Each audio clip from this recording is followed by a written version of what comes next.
এই মুহূর্তে জাগো আনন্দধারা ট্রাস্ট মানুষের সেবায় এক স্বতন্ত্র নাম।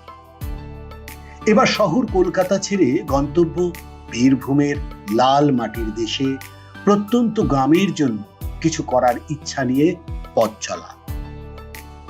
আজ জাগো আনন্দধারা ট্রাস্টের সাথে রয়েছেন ট্রাস্টের অন্যতম কর্ণধার, বিশিষ্ট জ্যোতিষ তথা সমাজসেবী সেই পাবেল শাস্ত্রী।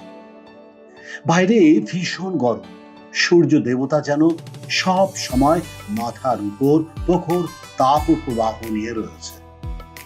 এই গরমে তৃষ্ণার্ত মানুষের কথা ভেবে বিশাল পানীয় জলের ভান্ডার মজুত করে নেওয়া হলো। আর নেওয়া হলো বেশ কিছু ছাতা আর আগামী প্রজন্মের জন্য কিছু স্কুল ব্যাগ। বীরভূম ঢোকার মুখেই বেশ কিছু কচি কাঁচা দেখে আমাদের গাড়ি থমকে দাঁড়ায়। দূরে সবুজ মাঠে একদল কচি কাঁচা দেখে আমরা তাদের দিকে এগিয়ে চললাম। আমাদের দেখা মাত্র পরম আনন্দে তারা ছুটে আসতে লাগলো। তাদের খুশি আমরা উপলব্ধি করলাম। একটা সুন্দর লাইন করে দাঁড়াতে তাদের হাতে বিস্কুট আর পানীয় জলের বোতল তুলে দাও। দেখুন কি সুন্দর নিষ্পাপ মুখগুলো।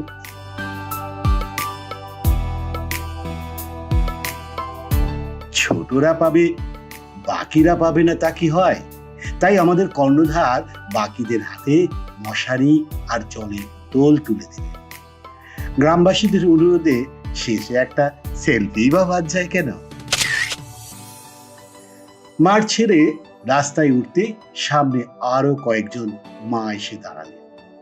তাদের হাতেও বিস্কুট আর পানীয় জলের বোতল, আর সবাইকে এই গরম থেকে বাঁচতে একটা করে ছাতা দাও। পরিশেষে সবাইকে প্রণাম করে আশীর্বাদ কামনা করলেন আমাদের কর্ণধার, যাতে এইভাবে মানুষের সেবায় থাকতে পারে। বেশি দূর এরপরে আর যেতে হয়নি। কিছুটা যেতেই আবার আমাদের গাড়ি দাঁড়িয়ে পড়ল। কারণ এই গরমে খোলা আকাশের নিচে একজন মা কাজ করছিলেন। তাদের হাতে পানীয় জলের বোতল, বিস্কুট আর কিছু নগদ অর্থ তুলে দেওয়া।